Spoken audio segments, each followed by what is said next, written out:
số bây giờ đây là cha cha sớm mong để cha là xin chi ôi sao mình sinh sẽ coi thì cỡ là xin bao để chữ chỉ tao sớm đi kẹn con đau là ôi luôn đi chơi cho chữ chỉ tao sớm đi kẹn luôn là ôi sao kẹt chua xin lấy thầu của bao có lò của tên mình xem mình chơi này lòng bỏ ta nhiều luôn hôn cha sao có ta lý do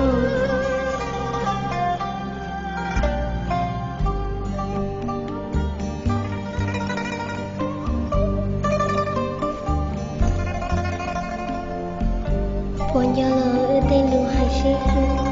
ưu tiên lưu sinh sinh cho một chút cho kẻ là ưu sĩ tổ tiên gầy mua kê ưu cho kẻ lưu rung sinh con lên từ đây cho bóng tiền mua sư từ chính cho bóng hai tiền chính mong luôn hướng cho sống tu chính sơ bóng không luôn tu chính sơ bóng chồng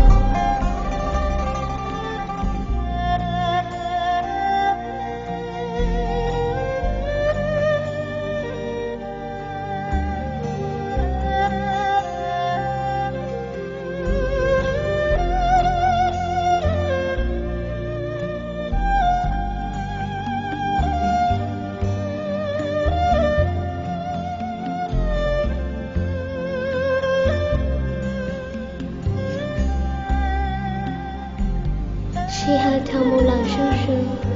là chỉ muốn nuôi cụ thua cái lối xuống tiền cụ tôi mi ninh sông cha xăm hông tư bao hay tiền cụ yo chỉ tao con là nơi chính cha ư là xin thiệt tao rong ham rong đồng phán cho xiên mi cá mi nông nơi qua sinh yêu hiền em đi khó cụ lối xe luôn nó tôi nên cùng yo chỉ yo mũi chỉ lo yo ít liền ta chỉ rong nông yon tôi yo kề đi kén yon để là gì sẽ dùng dạy ta ý sĩ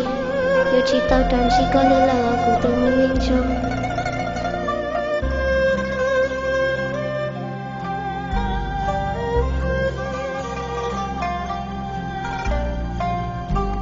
giờ lên tôi dùng mơ ít chạy muốn nhớ ít hàng ít khó dù ô sao trong hồ bê sẽ ô trong ba thái ta là lò nhưng cha chỉ tâm của cho kẻ mô xia cha cho kẻ cho con của tôi mình nên chỉ nương yên nô tư lo để yên để đang lo cho cứ thao cứ cứ cây ngoan đi gấu ý lo ba lo chỉ tôi thao cả luôn đôi lo na trao sát trong ở của linh sông nhung che trong nhiều của cho kẻ mô kẻ hương thế kẻ nhung tiền nếu muốn nương kẻ bỏ linh cha trao cứ thằng ta mà uy xiên cha ăn lo qua chia mang che có đưa trong phòng tôi nên của